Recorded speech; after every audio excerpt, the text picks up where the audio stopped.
Mtazamaji na msikilizaji mpendwa, tunakukaribisha kwa fundisho yetu ya leo, na kichwa kinachosema usiogope, kwa maana Mungu yu pamoja nawe hata katika zoruba. Tuombe. Takatifu neka palipa juu mbinguni, tunakushukuru kwa kutufikisha kwa hizi nyakati. Tunapojifunza fundisho lako, uwe pamoja nasi kwa jina la Yesu Kristo. Amina. Usiogope, Mungu yu pamoja nawe hata katika zoruba. Wanafunzi wa Yesu walipokuwa katika bahari wakijielekeza kwenye mji wa pembeni, walipita ndani ya bahari. Ndani ya bahari, jambo la kushangaza, zoruba ikavuma na wakakata tumaini wanapoona kwamba meli yao imeenda kwenda ovyo ovyo. Yesu Kristo alikuwa amelala. Walikuwa wamehangaika sana, mafikara yao yalikuwa yamehangaika, lakini jambo la kupendeza, walikumbuka ya kwamba wanaye Yesu Kristo ndani ya meli. Wakamamsha Yesu Kristo, wakamwambia sema, Kristo, tunaangamia.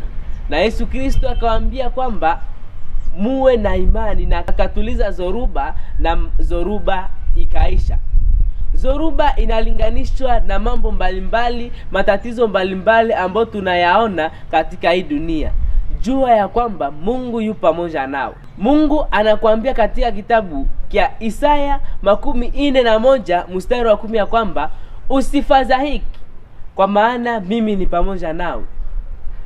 Nitakutia nguvu na nitakushika kwa mkono wa kuume wa haki yangu. Mungu anatuambia kwamba usifadhaike, atakushika kwa mkono wake wa ushindi.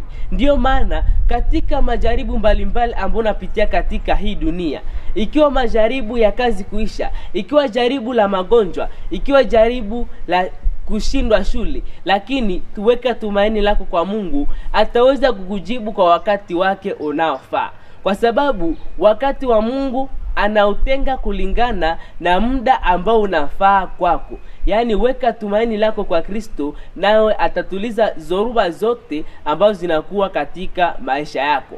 Mungu akubariki, Mungu atusaidie tuweke tumaini letu kwa Yesu Kristo, naye atakuwa pamoja nasi, atatuliza tatizo zote za maisha yetu jinsi alivyotuliza bahari. Kwa sababu bahari zinamsikia, wanyama wanamsikia, yani kila kitu kinachosikia kusikia Yesu Kristo.